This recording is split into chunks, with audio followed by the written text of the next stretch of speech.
para kiai, para asatiz dan asatizah yang saya hormati, segenap tokoh masyarakat DKM Masjid Baitus Salam, ibu bapak kaum muslimin yang saya cintai.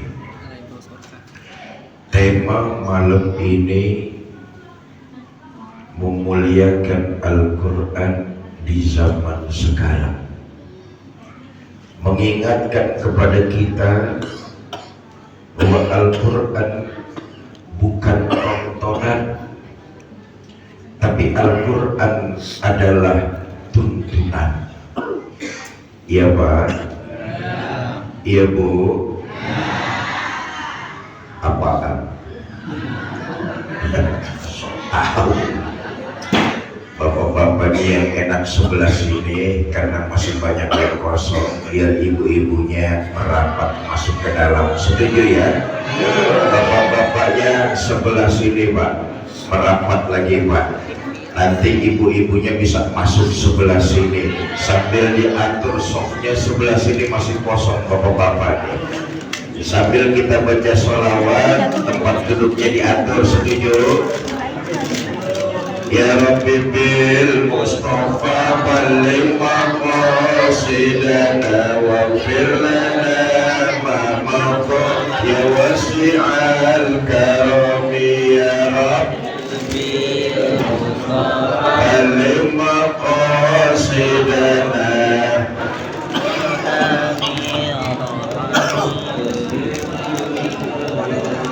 Nabiyuna al-amirun nahi fala ahadun abarra fi qawli la minhu wa la na'ami ya Rabbi. Sebelah sini nih Pak, biar ibu-ibunya masuk Pak, sebelah sini nih. Sini gak apa-apa.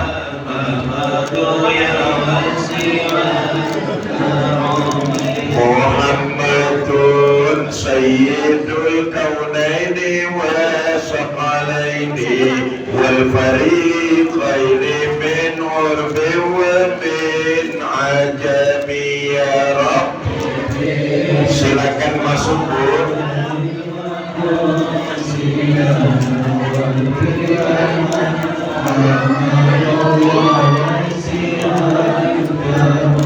Allahumma salli wa sallim wa barik alaih. Bapak Ibu saudara-saudara, nah kalau sudah tempat duduknya diatur, kembali duduk dengan tenang dan khidmat, kita lanjutkan kajian malam ini. Setuju? Yang nggak mau masuk tetap di teras, nggak apa-apa. Mudah-mudahan semua kita masuk surga. Yang di teras masjid, ya di teras surga. Yang penting di surga.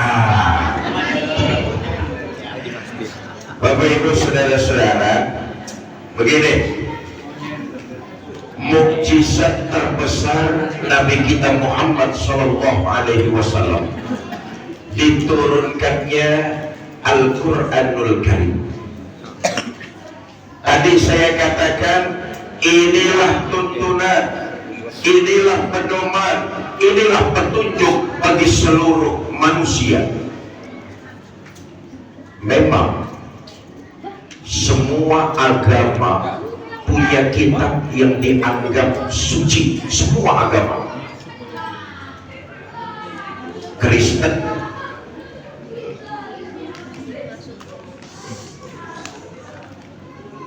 tolong DKM anak-anak kita diarahkan kita. Agama Kristen punya kitab Injil, Hindu punya kitab Weda, Buddha punya kitab Tripitaka, Konghucu punya kitab Susi Ngoki, Kebatinan punya kitab Gatoloco Darmo Gandul, kita umat Islam dibekali oleh Allah kitab suci Al-Quranul Karim. Maka Al-Quran sebagai tuntunan, Al-Quran sebagai pedoman. Orang beriman, tuntunannya, pedomannya, petunjuknya adalah Al-Quranul Karim. Nah, kita lihat. Saya pengen bicara singkat saja nih. Mudah-mudahan nggak terlalu malam. Saudara, informasi dari Al-Quran. Orang yang beriman seyakin-yakinnya di akhirat nanti mendapat ganjaran dengan balasan berupa surga. Maka sekali lagi saya katakan, orang beriman tuntunannya Al-Quran. Diberikan kita informasi oleh Al-Quran, orang yang beriman di akhirat mendapat ganjaran dengan balasan surga. Bukankah sumber kehidupan, bukankah sumber pedoman kita Quran, sunnah, hadis Rasulullah Shallallahu Alaihi Wasallam, ijma dan kiasnya para ulama? Inilah sumber hukum kita. Nah, orang yang beriman seyakin-yakinnya di akhirat akan dapat ganjaran dengan balasan berupa surga. Sumbernya yang tadi saya sebutkan, hadis dan Al-Quranul Karim. Di akhirat nanti ada orang beriman yang masuk surga, ada orang beriman yang dimasukkan ke dalam surga, dan ada orang beriman yang jadi penduduk surga. Loh, kok beda-beda Pak? Iya, karena waktu hidup di Bandar Lampung perbuatannya tidak sama.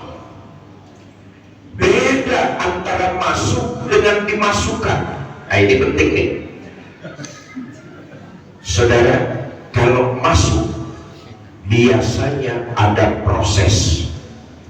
Nanti kita bubar pengajian dari Masjid Baitus Salam sampai kita ke rumah masing-masing, buka pintu pagar, buka pintu depan, buka pintu kamar. Itu namanya masuk rumah. Dengan kata lain, kalau masuk ada proses. Tapi kalau dimasukkan, ujuk-ujuk ada di dalam. Nah, ujuk-ujuk apa bahasa Bandar Lampung? Tiba-tiba. Tahu-tahu. Tiba-tiba. Nggak pakai proses. Nah, begitulah kira-kira. Kalau masuk ada proses. Kalau dimasukkan tanpa proses. Jelas ini? Jelas ini? Saya tanya nih ibu, Bu,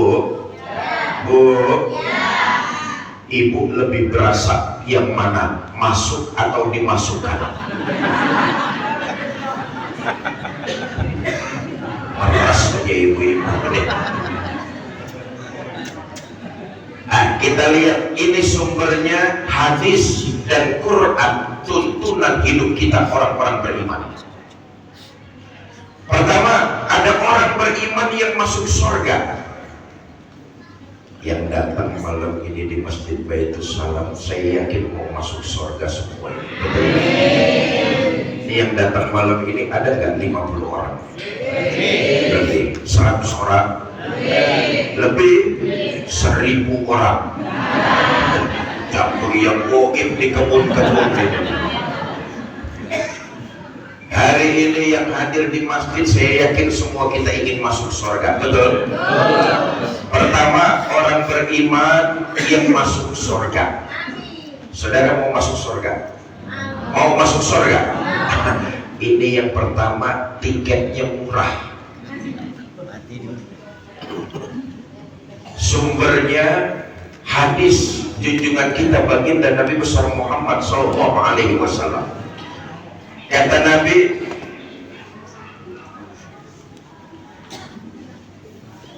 man mata qala la ilaha illallah, siapa orang yang mengucap kalimat la ilaha illallah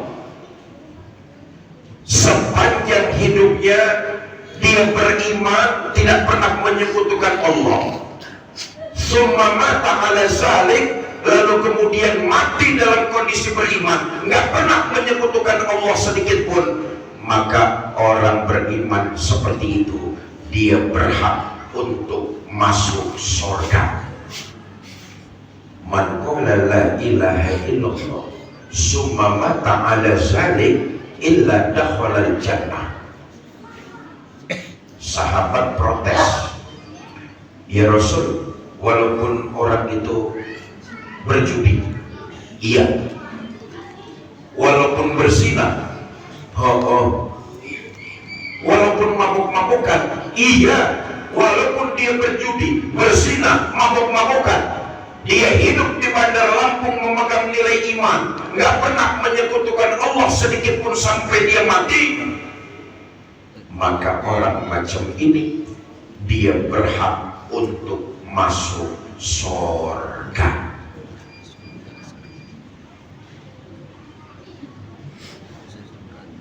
Kalau pertanyaannya diteruskan, masuknya kapan Pak?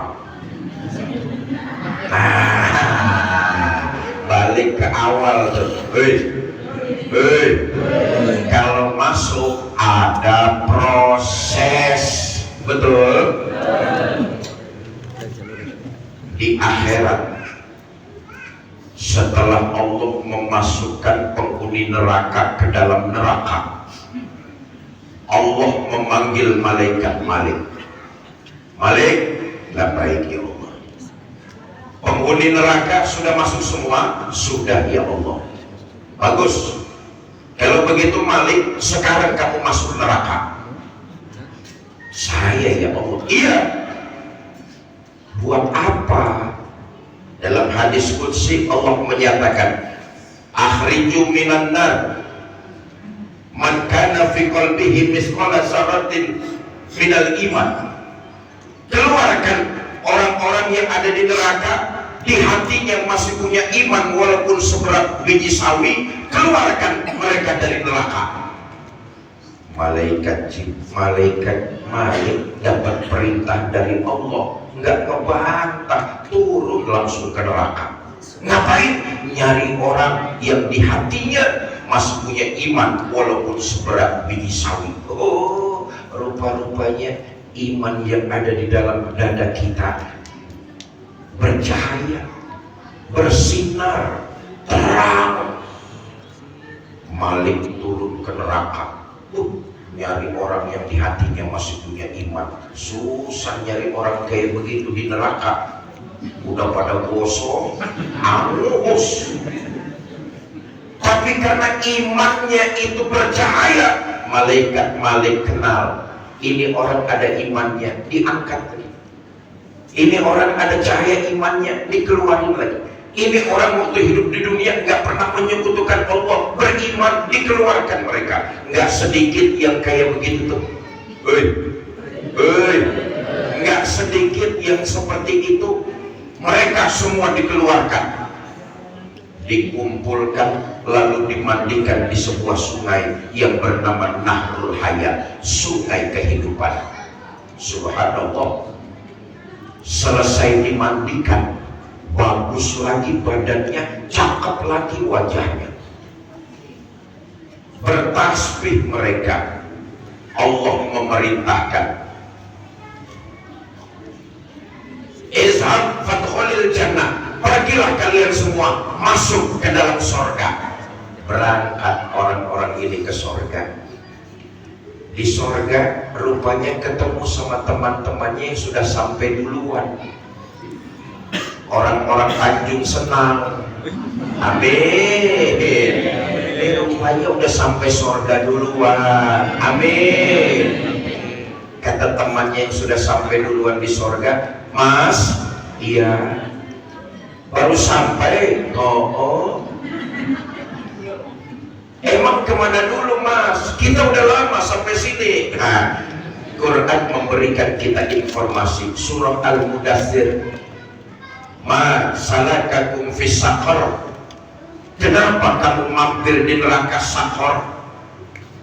Qalu lam nakum minal musallin, kami mampir di neraka Saqar Mas karena waktu hidup di dunia kami nggak pernah sholat.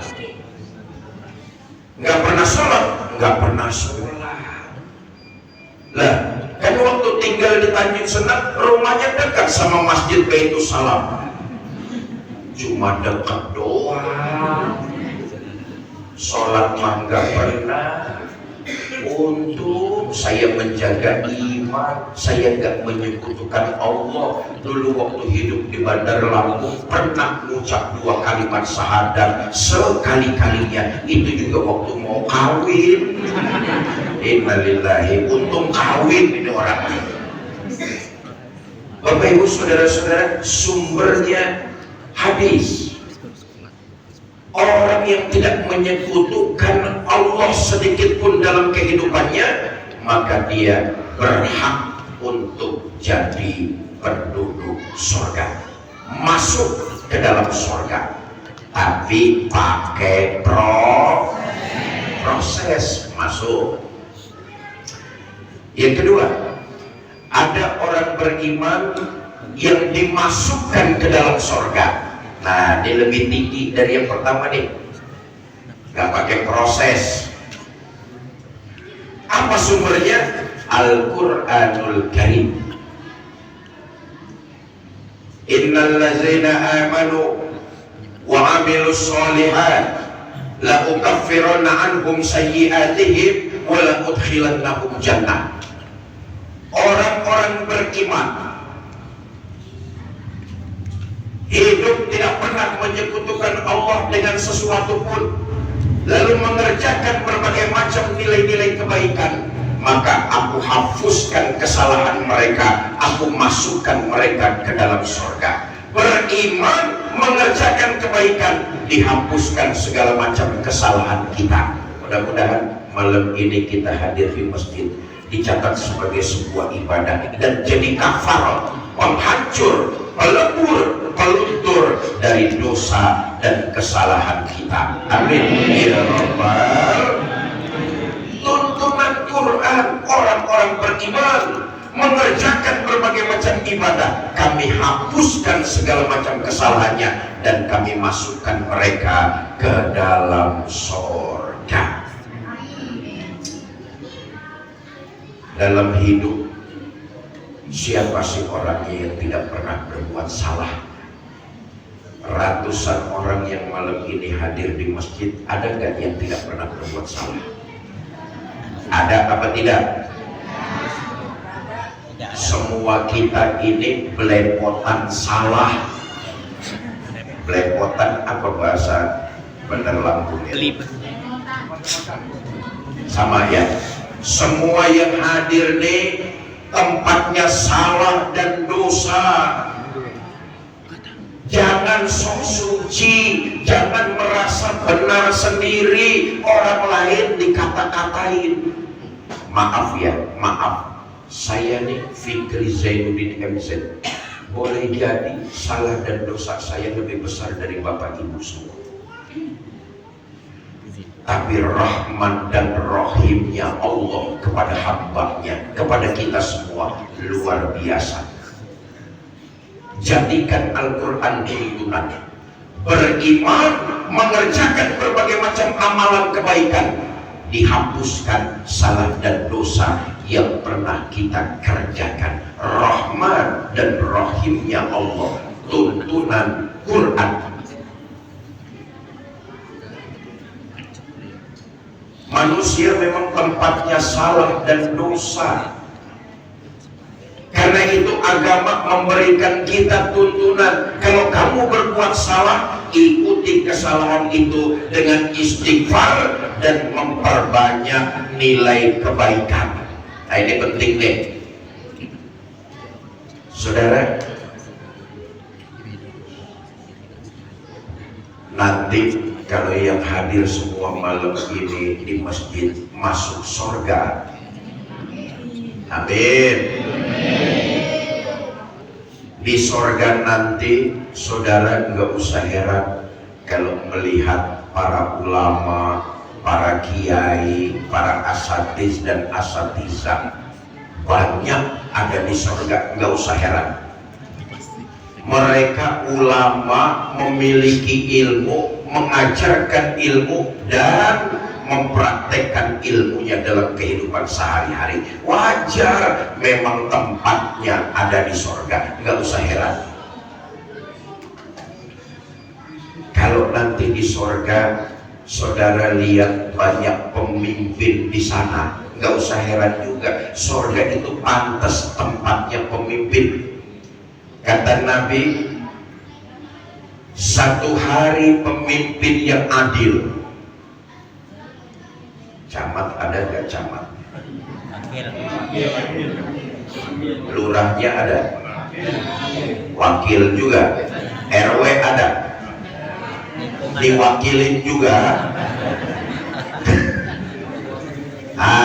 RW RT nih di tengah-tengah kita nih.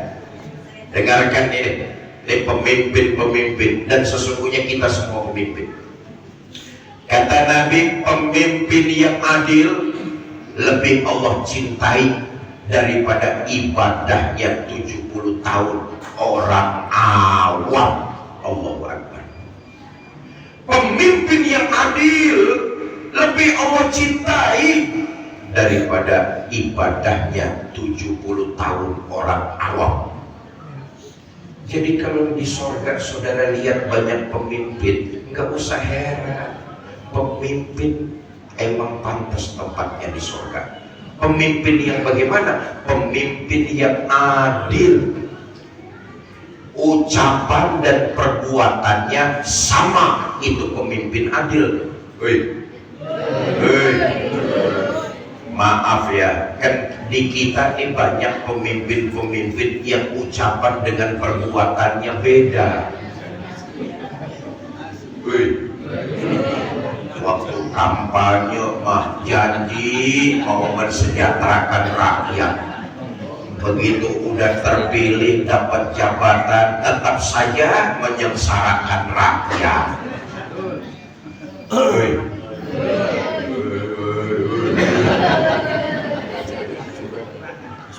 Ucapan dan perbuatan sama, pemimpin adil, mengayomi, memberikan jalan keluar, membawa masyarakat kepada kesejahteraan. Pemimpin kayak begitu ada di surga. Nggak usah heran, pantas tempatnya ada di surga. Di surga saudara lihat banyak orang kaya, jangan heran juga. Pantas dengan harta yang Allah amanatkan kepada dia, ringan tangan, peduli, mau berbagi, memelihara fakir miskin, membantu yatim piatu, menyantuni janda-janda tuang. Janda muda sudah banyak dewan penyantunnya itu.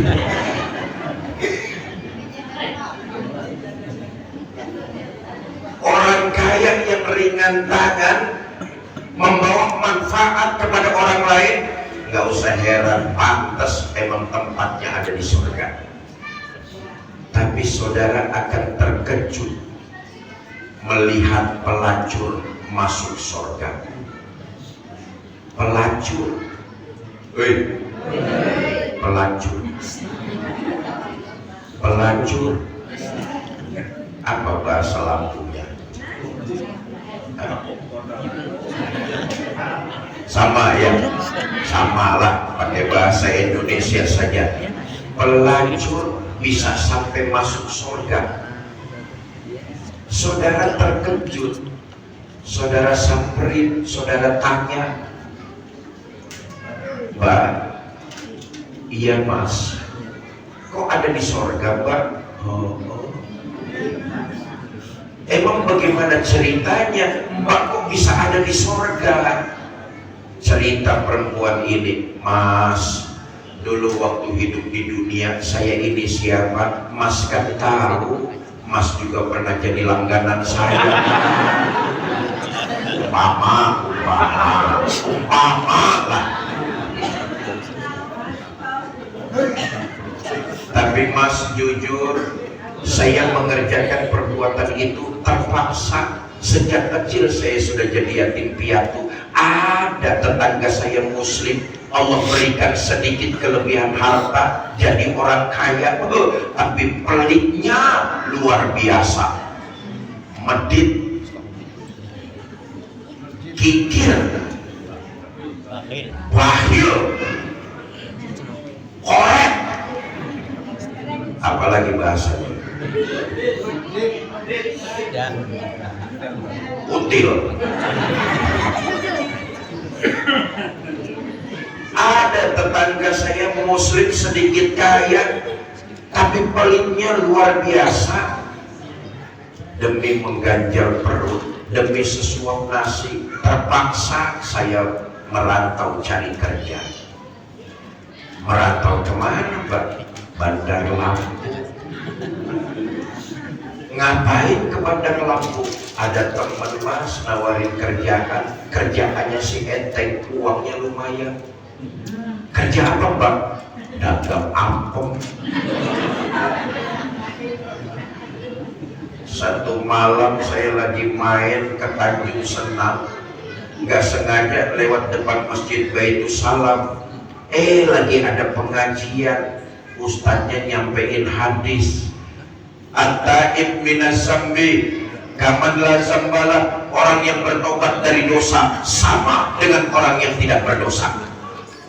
Ada hadis qudsi, lau amiltumul khotoya hatta mala'atis sama thumma nadimtum fatahallahu alaikum. Andai kata kamu berbuat dosa, penuh langit dengan dosa-dosamu, kamu menyesal dan bertobat kepada Allah, niscaya pasti Allah akan terima tobatmu. Mas, dengar hadis kayak begini, bercucuran air mata, terbayang semua dosa. Malam itu mendengar hadis macam ini, saya niat tobat kepada Allah.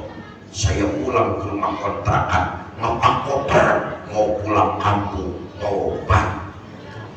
Dengar hadis, betapa penyayangnya Allah. Pulang ke rumah kontrakan, ngepak koper, mau pulang kampung, tobat. Lagi enak-enaknya ngepak koper, ada langganan datang. Mbak Yu, ada apem anget, Mbak Yu. Maaf Mas, saya sudah berhenti dagang seperti itu. Saya mau tobat, saya pulang kampung, saya bertobat, saya ikuti kesalahan saya dengan istighfar, memperbanyak ibadah dan menebarkan kebaikan. Alhamdulillah, atas berkat rahmat Allah, saya akhirnya sampai juga di surga. Semua kita belepotan salah dan dosa. Betul apa tidak? Jangan sok suci, merasa diri benar sendirian. Jangan pernah kita putus asa dari rahmat Allah. Segeralah bertobat, ikuti kesalahan dengan istighfar dan tebarkan kebaikan dimanapun kita berada. Kenapa? Itu bisa jadi kafarat dari kesalahan dan dosa yang pernah kita lakukan. Nah, cuma begini nih, istighfar oke. Iblis laknatullah alaih, kalau kita ingin melakukan ibadah, apalagi menebarkan kebaikan, strategi, tipu daya, rayuannya luar biasa. Saudara jangan menyangka kalau saudara mau ibadah, mau berbuat kebaikan, jalannya mulus. Enggak. iblis akan bikin penghalang supaya saudara gagal untuk beribadah dan menebarkan kebaikan. Kenapa? Iblis nggak mau manusia itu berbuat baik. Iblis maunya banyak manusia yang menemani dia di neraka. Maka iblis menyebar rancau agar manusia tidak melakukan ibadah dan segan menebarkan kebaikan. Contoh gampang saja, saudara malam ini datang ke Masjid Baitus Salam, ikut pengajian. Ini dicatat sebagai sebuah ibadah dan mudah-mudahan dilipat gandakan pahalanya. Amin. Datang ngaji ke masjid ibadah apa tidak? Ibadah apa tidak? Kita nggak berasa. Sesungguhnya tadi waktu kita di rumah mau berangkat ke masjid ngikutin pengajian, iblis sudah coba menggoda kita supaya nggak hadir di masjid sini. Kita nggak terasa saja.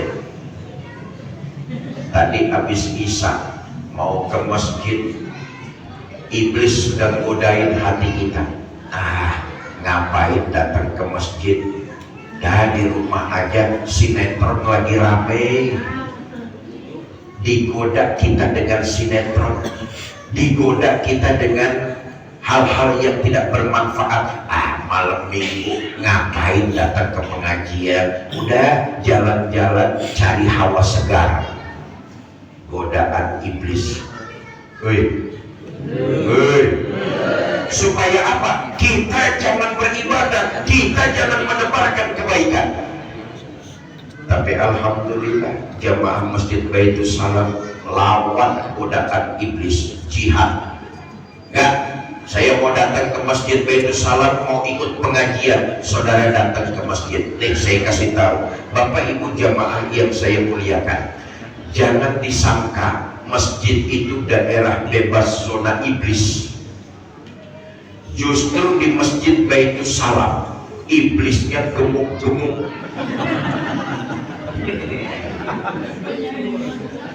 Walaupun kita sudah berada di dalam masjid, iblis ngintil. Nah, ngintil itu apa ngintil? Ikut. Di dalam masjid ini setiap kita digoda lagi sama iblis. Kata iblis, ya udah kamu masuk dah ke dalam masjid, ikut pengajian. Nanti di dalam masjid kamu ngobrol aja ngobrol. Ngomong aja ngomong, ustadznya jangan didengerin. Iblis, iblis, iblis.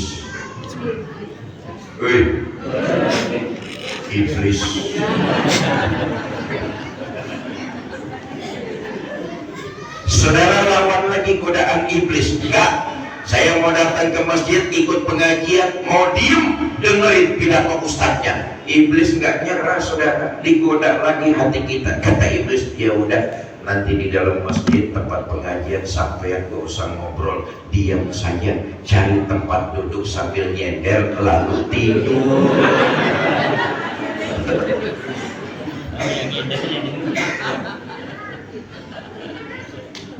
Saya baca dalam kitab Talbisul Iblis, target terakhir iblis melepaskan kita untuk berada di tempat-tempat kebaikan, tapi hati dan pikiran kita dibawa mengembara oleh iblis. Itu udah berhasil tuh.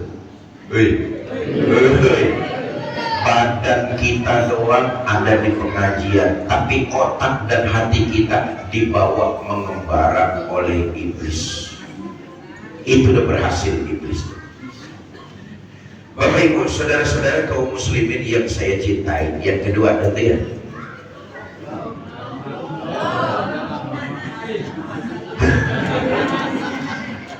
tar dulu, ini pidatonya di sini sampai jam berapa ini? Mana DKM? Yang kedua sampai jam berapa? Jam 12. Udah nggak bayar nawar lagi.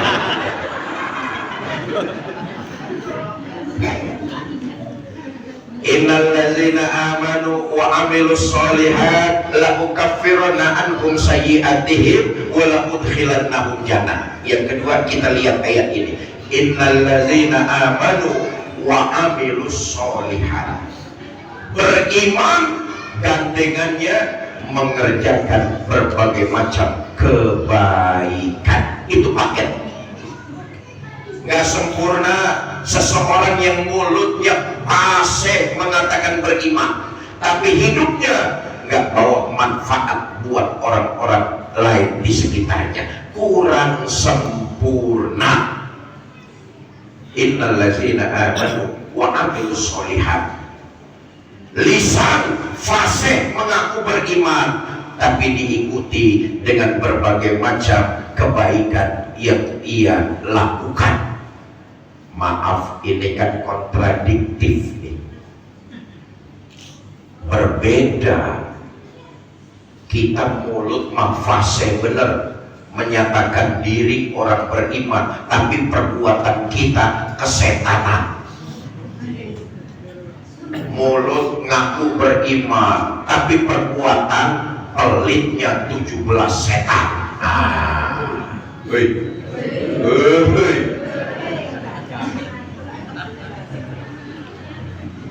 Kita ngaku kita beriman, fasih lisan mengucapkan, tapi mohon maaf, tetangga kita kelaparan dan kesulitan, kita tutup mata, tutup telinga, nggak mau peduli untuk membantu mereka.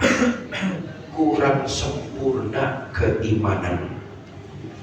Makanya ulama sepakat yang disebut iman itu iqrarun bil lisan, tasdiqum biqalbi, wa af'alum bi arkan. Itu iman. Mulutnya mengucapkan beriman, hatinya meyakini, lalu perbuatannya bermanfaat buat orang lain. Itu iman sempurna. Paketnya menebarkan kebaikan. Bu, saudara jamaah, macan mati meninggalkan belang, gajah mati meninggalkan gading, dan kita manusia mati meninggalkan kebaikan. Pantas ada maqalah mengatakan innamal mar'u ahaditsu ba'dahu. Orang akan jadi cerita setelah orangnya sudah tidak ada. Kita semua akan jadi cerita setelah kita tidak ada. Maaf ya, ini semuanya kan ini calon-calon jenazah. Betul apa tidak? Ini semuanya pasti mati. Orang Tanjung Senang nggak ada yang hidup abadi. Paling banter umur kita ini 60 sampai 70 tahun. Nabi sudah memprediksi umatku itu umurnya 60 sampai 70 tahun saja. Sadaqta ya Rasulullah. Benar. Nabi kita Nabi Muhammad SAW wafatnya umur 63 tahun. Betul apa tidak? Jangan mengharap kita umurnya ratusan tahun. Jauh saudara. Kenapa? Pemimpin kita, Nabi kita wafatnya umur 63 tahun. Kita umatnya pasti umur kita nggak jauh-jauh dari umur Nabi kita. Makanya yang malam ini umurnya sudah 55 tahun, 8 tahun lagi. 8 tahun lagi. Yang malam ini umurnya sudah 60 tahun, 3 tahun lagi. 3 tahun lagi. Yang hari ini umurnya 62 tahun 11 bulan.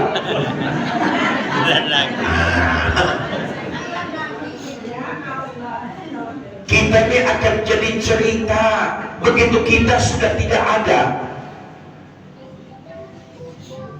dakwah mengantarkan saya ke seluruh Nusantara, dari Sabang sampai Merauke.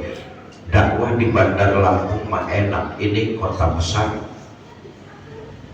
Tadi siang jadwal saya itu di Lampung Utara 2 jam, Masjid Al-Ikhlas. Subuhnya di Bandar Lampung, siangnya pada zuhur di Lampung Utara, kota bumi. Malamnya balik lagi ke Lampung, sampai insya Allah Senin siang titik terakhir di Rumah Sakit Umum Daerah Abdul Muluk. Lepas itu langsung ke airport kembali ke Jakarta. 4 hari muter di Lampung, gak bawa istri, sakit kepala Pak. Dakwah mengantarkan saya ke pelosok-pelosok tanah air, nun jauh terpencil. Begitu saya datang, keluarga kita kaum muslimin yang ada di sana, mereka berkata, Ustaz, alhamdulillah, sampai saat ini di dusun kami, di kampung kami, kaum muslimin masih gemar, sering, senang dengerin kaset-kaset K. Zainuddin MC. Orangnya sudah 16 tahun wafat, tapi ilmunya, ceramahnya, tausiahnya, untayan-untayan mauizahnya masih didengarkan oleh kaum muslimin di Indonesia. 16 tahun beliau sudah wafat. Allah yarham Kiai Haji Zainuddin MC, bapak saya.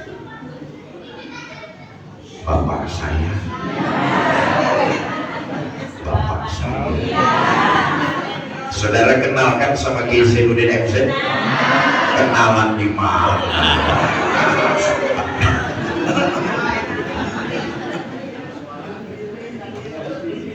Kita deh akan jadi cerita begitu kita sudah tidak ada. Innamal mar'u ahadisun ba'dahu fakun hadisan hasanan liman wa'a. Maka berbuatlah yang baik-baik, agar begitu kita pergi meninggalkan alam dunia, jadi cerita yang baik-baik buat orang yang kita tinggalkan. Tuntunan Quran itu semangat dalam ibadah, tebarkan nilai-nilai kebaikan.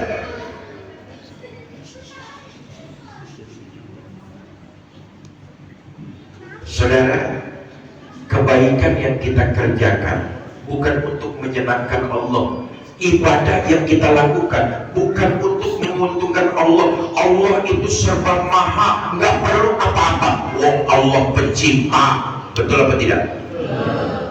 Gampangnya begini nih, sebandar Lampung orang nggak ada yang sholat, Allah nggak akan pensiun jadi Tuhan. Betul itu? Betul lah. Seprovinsi Sumatera orang nggak ada yang sedekah, Allah nggak bakalan bangkrut jadi Tuhan. Allah maha kaya, Allah maha gagah dan perkasa. Loh, ibadah dan kebaikan itu kemana? Ibadah dan kebaikan yang kita lakukan di dunia, manfaatnya akan kembali buat diri kita sendiri. Nabi sudah mengingatkan, nanti begitu jasad kita dibawa ke kuburan, hari itu pasti apa tidak? Hari itu pasti apa tidak? Kullu nafsin za'iqatul maut. Tiap yang bernyawa pasti akan mengalami kematian. Kalau memang sudah waktunya, malaikat Israel nggak menerima tawar-menawar, suap menyuap, sogok menyogok. Kalau memang sudah takdirnya, Israel akan datang mencabut ruh setiap kita semua. Tapi keadilan Allah, hari itu walaupun kita sudah besar, dicabut ruh kita dari badan ini, tergeletak aku maha besar Allah, hari itu kita diperlakukan orang sangat istimewa. Betul apa tidak? Kita mau mandi sendiri dilarang, nggak boleh. Hari itu kita dimandikan orang. Betul apa tidak? Selesai mandi kita mau jalan ke masjid Baitus Salam, nggak boleh sama orang-orang.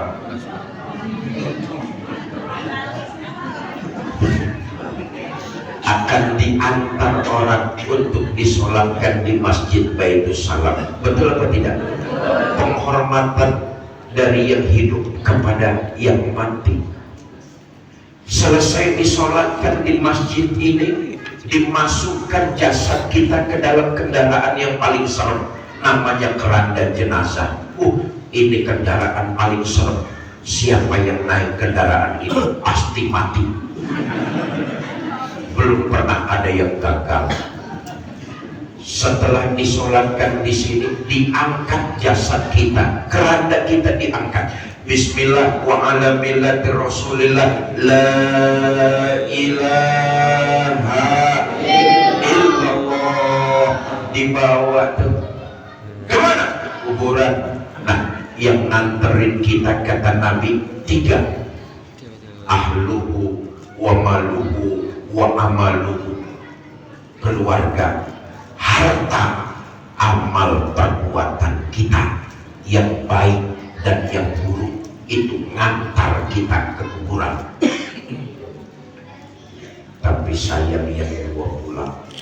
Siapa yang pulang? Ahluhu wa maluhu, keluarga dan harta pulang. Harta yang kita cari siang malam pagi sore. Boleh jadi rumah kita megah, kendaraan kita mewah, uang kita berlimpah di bank atau di rumah. Yang kita belanjakan di jalan Allah sajalah itu harta kita. Yang lain akan kembali ke rumah, itu jadi rebutan ahli waris kita saja. Betul apa tidak? Keluarga, bagaimanapun sayangnya mereka sama kita, nggak seorang pun mau nemenin kita masuk ke dalam kubur.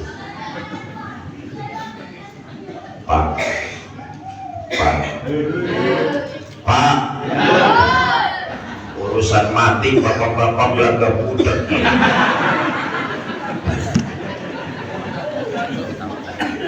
Maaf, kalau nanti bapak-bapak meninggal duluan, jangan mengharap istri mau nemeni masuk ke dalam. Bagaimanapun sayangnya istri sama kita, Pak, manis di bibir nggak sesuai dengan kenyataan. Nanti jasad bapak diturunkan orang ke liang kubur, ditutup dengan papan, diuruk pakai tanah. Paling istri bapak cuma berdiri di tepian kubur, meleleh air mata sambil berkata, "Mas, sampai sini saja saya ngantar. Mudah-mudahan sampean betah di dalam, nggak usah naik-naik lagi, Mas." Bagaimanapun cintanya istri, nggak bakalan mau nemani. Betul apa tidak? Sebaliknya, Bu, kalau ibu-ibu yang mati duluan, jangan mengharap suami mau nemani masuk ke dalam. Apa suami nggak sedih ditinggal mati istri? Ibu jangan salah sangka, kami ini para suami, kalau ditinggal mati istri tentulah kami bersedih. Kenapa? Istri buat kami para suami belahan jiwa, pelipur lara.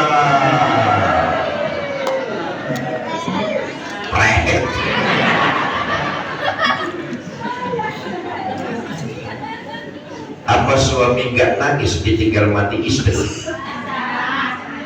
Jangan suuzon aja mas suami. Bu,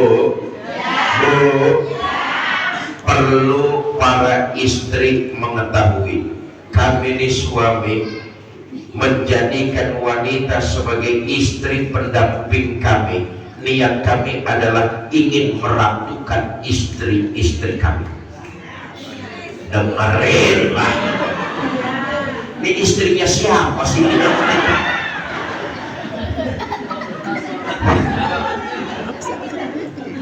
Semua kami para suami ingin menjadikan istri kami ratu dalam keluarga, ratu dalam rumah tangga. Tapi fakta harus kami terima, kemampuan kami tidak sama. Nah, ini yang penting nih. Betul Pak? Lu diem aja lah. Kalau ada suami ditinggal mati istri, apa gak bersedih? Bercucuran air mata. Kami suami ditinggal mati istri, bercucuran air mata. Mata yang kanan, mata yang kiri melotot nyari mana gantinya ini.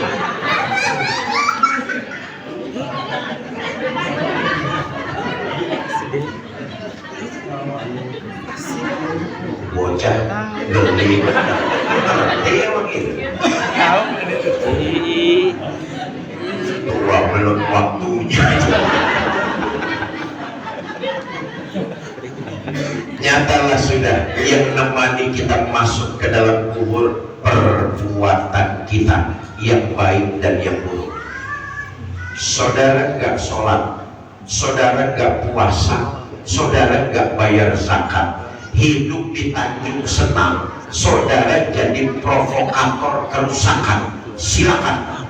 Saudara bukan sedang mensolimi Allah, tapi saudara mensolimi diri saudara sendiri. In ahsantum ahsantum li anfusikum. Kalau kita berbuat baik, kebaikan itu akan kembali buat diri kita. Wa in asatum falaha. Kalau kamu berbuat jahat, kejahatan itu akan menimpa dirimu sendiri. Perbuatan baik dan buruk itulah yang menemani kita masuk ke alam kubur. Kita pertanggungjawabkan di hadapan Allah Subhanahu wa Ta'ala. Beriman, semangat dalam ibadah, dan tebarkan kebaikan. Saudara-saudara mau semangat dalam beribadah? Kalau yang jawab 30 orang.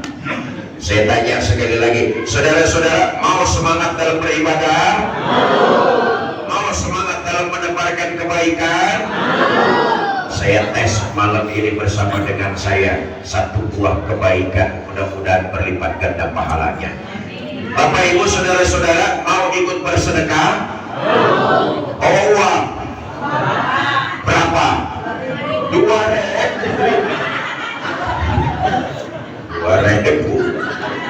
Gak apa-apa, yang namanya amalan kebaikan, amalan sedekah, yang penting ikhlasnya. Betul apa tidak? Mudah-mudahan ini jadi kafarat dari kesalahan dan dosa yang kita pernah lakukan. Sedekah itu bukan soal jumlahnya kok, yang penting ikhlasnya. Buat apa sedekah kecil kalau nggak ikhlas? Mendingan sedekah besar tapi ikhlas. Betul? Nanti teman-teman panitia akan mengitarkan kotak-kotak amal. Ayo kita tebarkan kebaikan sesuai dengan kemampuan kita masing-masing. Mana panitia? Dimulai dari saya dulu sini.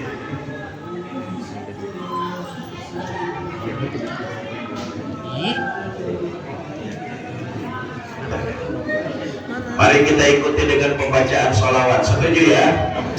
Sholatullah salamullah ala toha rasulillah. Sholatullah salamullah ala yasin habibillah. Sholatullah salamullah ala toha rasulillah. Sholatullah salamullah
Yang ketiga, yang terakhir, orang beriman yang jadi penduduk surga.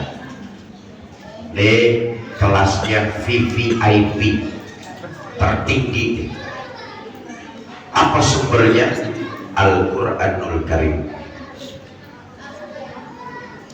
Innal ladzina amanu tsumma istaqamu fala khaufun 'alaihim wa lahum yahzanun ulaika ashabul jannah hum fiha. Mereka orang-orang yang beriman lalu istiqomah dalam keimanan, tidak khawatir, ragu, bimbang dan takut. Mereka yang tegak memegang nilai keimanan, maka oleh Allah dijadikan penduduk surga. Udah jam 8 lewat 2 jam lebih.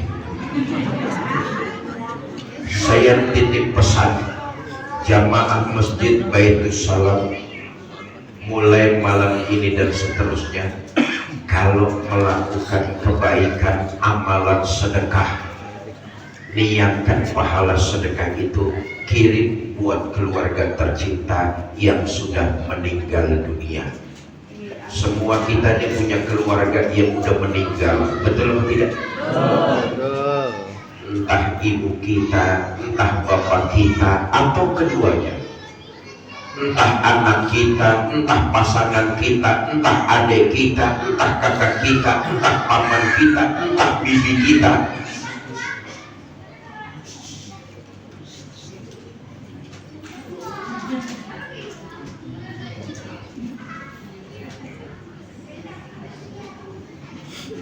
Semua kita punya keluarga yang sudah meninggal dunia.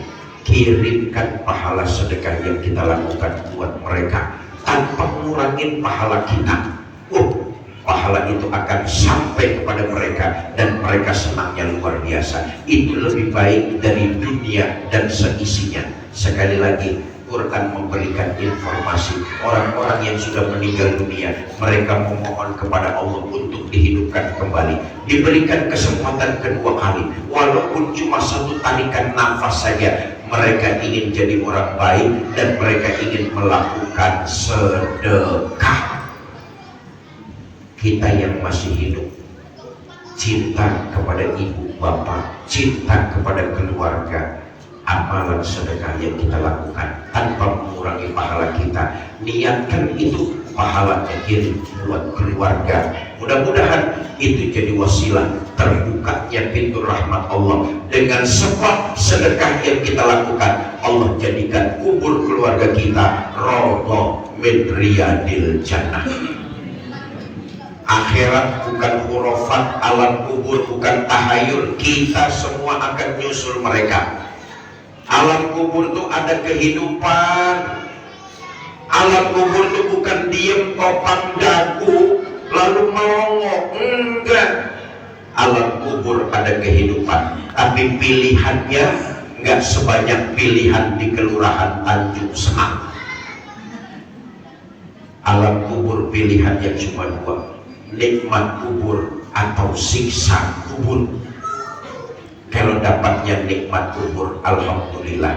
Tapi kalau dapatnya siksa kubur sampai datangnya kiamat, yang bisa meringankan siksa kubur seseorang, kiriman doa dan pahala sedekah dari anak keturunannya yang masih hidup di alam dunia. Iya, DKM-nya 1 orang bisa di depan situ, anak-anak kita diatur.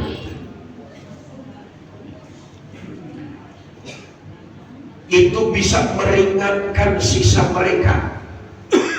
Bentuk kasih sayang kita, cinta kita, hormat kita, memuliakan orang tua kita. Kirimkan doa dan pahala sedekah yang kita lakukan dari alam dunia. Saudara, hakul yakin itu akan menambah keberkahan hidup kita di alam dunia. Nah, gak elok kalau waktunya sampai terlalu larut.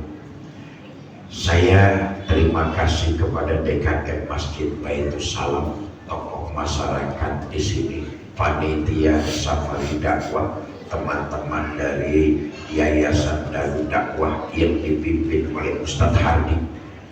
Ini hari kedua